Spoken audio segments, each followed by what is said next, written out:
masaganang pamayanan.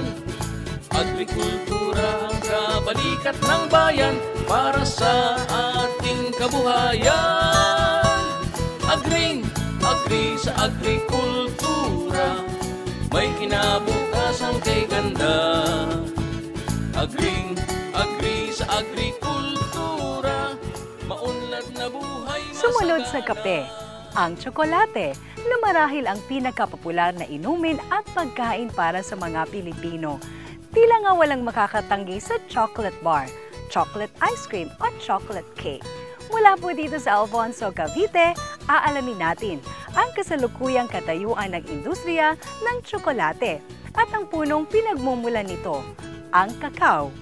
Magandang umaga, ako po si Nina Taduran. Samahan ninyo ako sa episode natin ngayong Sabado, dito pa rin sa Agrikultura, etc. Ngayong Sabado, dadayo kami sa Alfonso, Cavite kung saan malaki ang potensyal ng industriya ng pagkakakao. Ang Alfonso talaga ang tinuring nila ng Cavite at ng Pisiledo ng provincial government na major producers ng kakao. Kasi dito itinuring nila na ito ang naging otop ng Alfonso.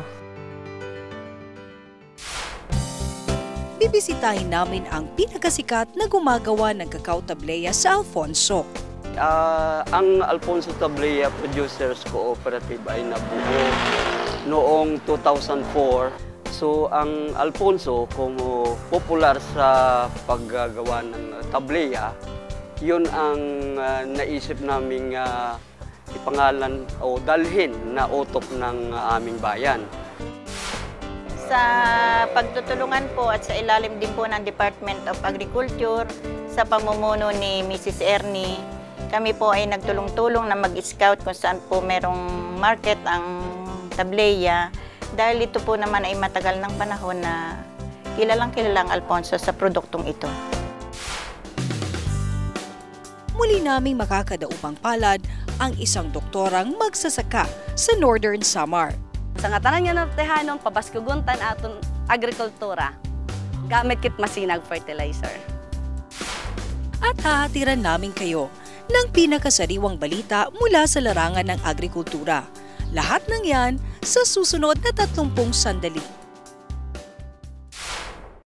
Narito po ang AgriBits sa linggong ito.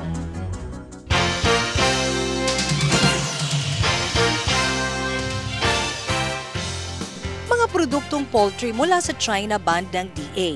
Pagpasok ng mga manok at poultry products, kabilang na ang mga alagain at wild birds mula sa Shanghai at mga karatig lalawigan ng China, pinigilan ni Agriculture Secretary Proceso Alcala.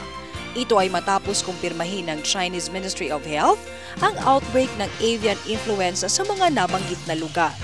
Sa Memorandum Order 14 na nilagdaan noong April 17, sakop ng ban ang importasyon ng domestic at wild birds, kasama na ang karne ng manok, sisiw, itlog at sinigang manggagaling sa China.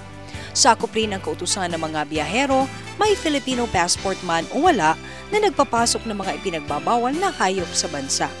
Ayon kay Alcala, ang pansamantalang ban sa mga nasabing hayop at produkto ay naglalayong pigilin ang pagpasok ng virus na sanhi ng avian flu na maaaring makahawa sa local poultry population. Sa bisa ng kautusan ay kagyat na sinuspinde ang pagpoproseso, pag-aaral at pagpapalabas ng veterinary quarantine clearance ng International Veterinary Certificate at import permits para sa importasyon ng mga ipinagbabawal na produkto. Lahat ng mga quarantine inspectors at veterinarians ng Department of Agriculture ay inatasang kumpiskahin ang shipments ng mga nabanggit na produktong galing China sa mga daungan at paliparan ng bansa. Yan ang aming maibabalita sa inyo sa linggong ito.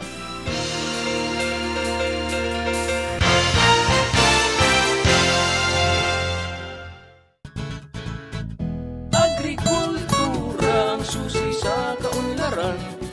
Agrikultura masaganang pamayanan. Agrikultura ang kabalikat ng bayan para sa ating kabuhayan. Agri sa agrikultura.